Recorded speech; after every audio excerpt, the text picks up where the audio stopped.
DreamWorks releases one of the best animated films of 2022, Puss in Boots: The Last Wish. Darren Aronofsky comes across again the new film, The Whale. And Shrek 2 is the first DreamWorks film, Puss in Boots, has been introduced. Those are the films we're talking about today on The King's Corner.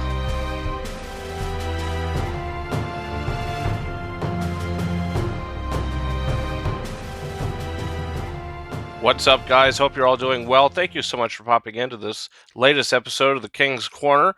And right off the bat, I do want to mention that I haven't seen all the new releases of the week so far. I wasn't able to see Babylon yet, and I wasn't able to see the Whitney Houston film yet. So I do plan to see those and include them in next week's episode of The King's Corner. But today, we have what we had already mentioned, the two new release films, The Whale and Puss in Boots: The Last Wish, which we're going to be talking about first.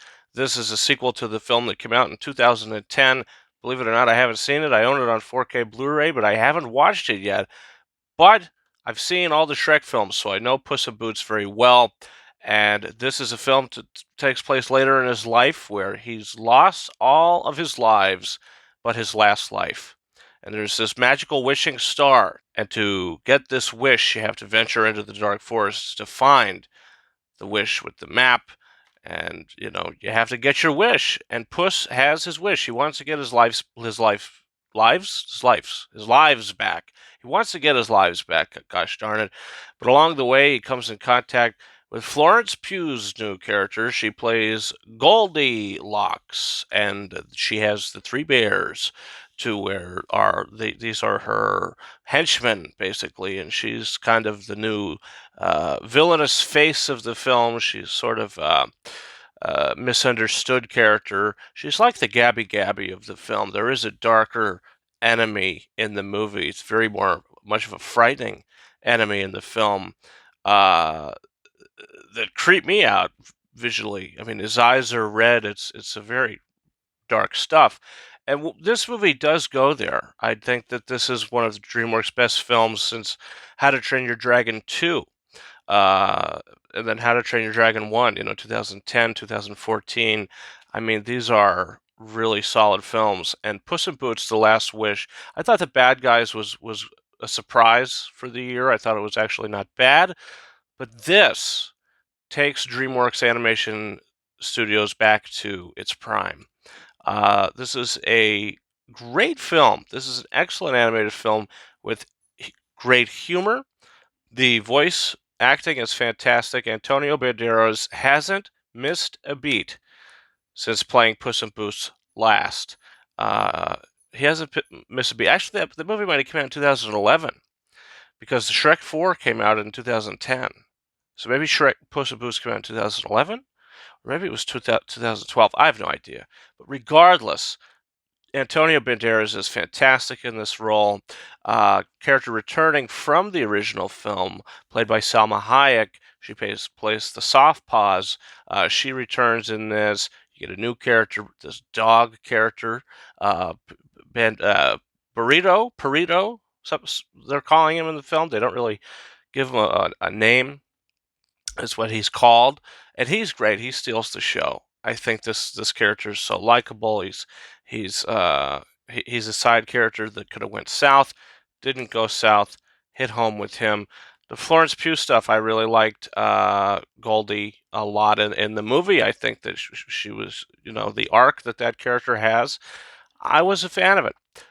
Really enjoyed it. I think, the only thing that I didn't like about the film is there's another villainous character of the movie. He's part of the 12 Baker Boys or whatever, and he wants to have all the magic for himself. So he is now on the quest for his wish as well. And I thought that was the only part of the film didn't work for me. Didn't care for that character. Didn't care for the character's lines, his humor, his story, any of it. And that's the only thing that didn't work for me. Everything else did. I think this is a extremely solid film, and I'm going to give it 4.5 out of 5 stars. Really loved Puss in Boots: The Last Wish, And a lot of people saying, "Well, the first one was okay, it was good, but this is great, and I definitely recommend it." And if you stay to right till the end of the film, you get a little nod to some nostalgia, which I did enjoy, even though it might not make 100% sense if you actually think about it. Some characters might not even be there because, well, they don't live there. So I'm not going to get into spoilers on that, but it was nice to hear the music and have that nostalgia. And next, we're going to talk about The Whale, Darren Aronofsky's new film, where Brendan Fraser stars as an obese father, where he wants to live his last days just putting everybody at ease, basically, making sure everybody's okay, especially his daughter. He wants to settle things with his daughter. He wants to know that she's going to be okay because he is at the point in his life where things have just taken such a bad direction to where he's in the position he is now. So he's made his bed, he has to lay in it. And he is incredible in this film. There is so many great scenes with him as he's this teacher that he's online, this teacher where he's got his video chat off, but all the other students can just hear his voice. He didn't want to even show his face, which I thought was pretty powerful. Uh, and the film, basically due to Brendan Fraser's performance, makes it extremely powerful. I think other than his performance, the movie is just, it's fine. It's good. I think that the subject matter is very heavy. It's extremely heavy. So this is definitely not a light watch. So don't go into it expecting just a casual viewing, because if you're going to watch this movie, you're going to watch this movie. There's a lot to take in. It's based off a stage play. It's just under 2 hours long, and look, I do think it does run a little long. Personally, I mean, I wasn't really necessarily into the story as a whole as much as I was in this magnificent performance that you're getting from Brendan Fraser. He's excellent in the movie. Everybody else is fine. Not a lot of cast members in it. Sadie Sink, she's good. Everybody else is good, but he's blowing it out of the park. A shoe in for a Best Actor nomination and a potential win. I mean, he is really doing some things in this movie that are um, incredible. I mean, he's just great. He's a great actor. Not a lot to say about this one. Like I said, the story is not as engrossing as his performance. It's mildly entertaining. I don't think you're glued to the screen the whole time. Uh, but it's a 3.5 out of 5-star film for me. I definitely give it a thumbs up because of that performance. You have to see this movie just because I say, go see Tar because of Kate Blanchett's magnificent performance. I think that's a boatload of a better movie than this, but still, um, this it's not a bad little film either. With an excruciatingly painful, raw, real, an emotional performance. So that's where I'm at with The Whale, and I do recommend it. And the last film we're going to be talking about today, the Walk Down Memory Lane segment, we're going to be talking about an older movie. I don't think we did this last week because we had just too many movies to talk about, too many new releases to talk about. But today we're going to talk about Shrek 2. This is the first DreamWorks film that introduced us to Puss in Boots on the big screen in DreamWorks Animation Studios. And look, I just wanted to gush about Shrek 2. I mean, who doesn't? You see the movie and you say, wow, I mean, this movie, the pacing of it is absolutely phenomenal. The pacing of this movie is it's mind-boggling. There isn't a second you're bored. A second. I mean, it's really incredible what they were able to pull off with the sequel. I mean, you had a film as successful as the first movie coming at you with the second film is just as good, and some might say even better. I mean, the script is so tight. The script is so tight. The humor is so strong. The adult humor, all the humor.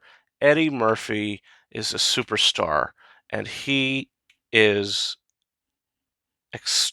fantastic as Donkey. And I think Shrek 2 might be his best outing as Donkey. Some might say Shrek 1.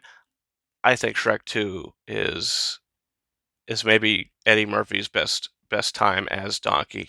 He is fantastic in this movie.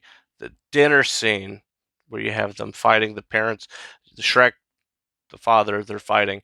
Donkey's involved. It's hilarious and it's iconic. It's iconic stuff. And but the story, I mean, going down in the story after the first movie, you would think, okay, well, they're ogres now, they're married. We're not going to dive into that again. But now it's a deep dive into meeting the parents and realizing this isn't what she was supposed to this isn't the fate she was supposed to have. She was supposed to find Prince Charming. So instead of just saying, "Oh, well, it wasn't Prince Charming, it was Shrek," we put a magnifying glass on that, and we say, "Look, Charming was supposed to find her. This is the deal that we made with your parents, who put you in this tower for her own good," which was pretty messed up, I would say. Uh, which leads us to the fairy godmother, who is one of the best villains that DreamWorks has ever created. I mean, Julie Saunders, I believe, is the actress who plays her. She is so likable, but she's menacing when she has to be. And oh, her number, holding out for a hero.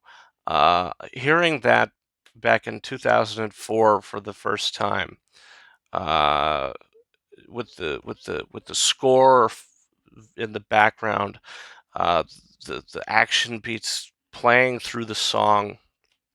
I mean, it's incredible. The sequence is fantastic, and it's probably the best sequence that DreamWorks has ever put out.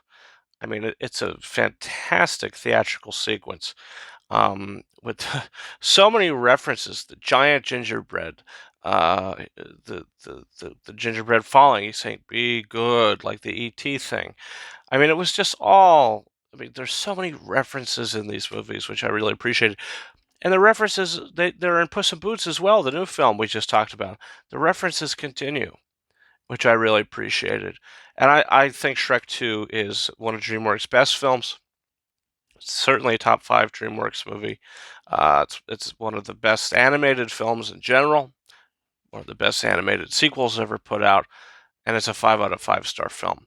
Mike Myers killed it as Shrek, and maybe one day we will see a return. I know the fourth film is called The Final Chapter, but it's really just Forever After. Who knows what could happen next?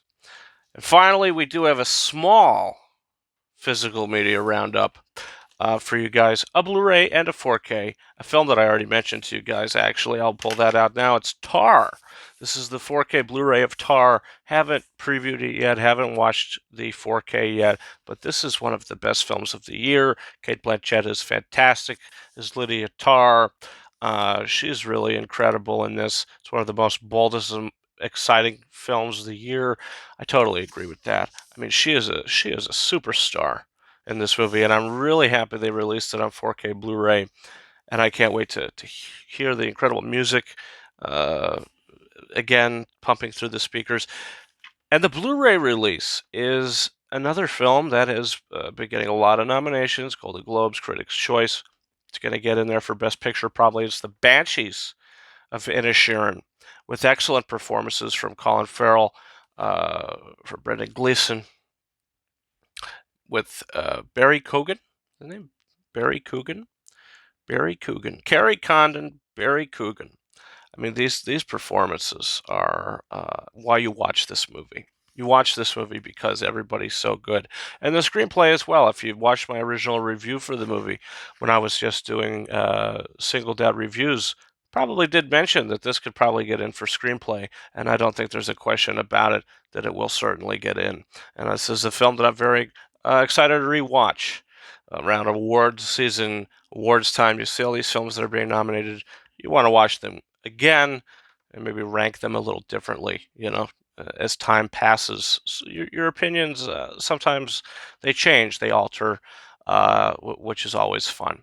So that's the King's Corner for this week, guys. Next week, for you, we could be talking about Babylon, the Whitney Houston film. If we get the chance to see it, we're going to keep our fingers crossed. And what's going to be coming to our theaters next week? It's the Thursday before New Year's Eve. It's the final Thursday of the year. What's going to be coming to the theaters? We have limited releases. The Bill Nye film, Living.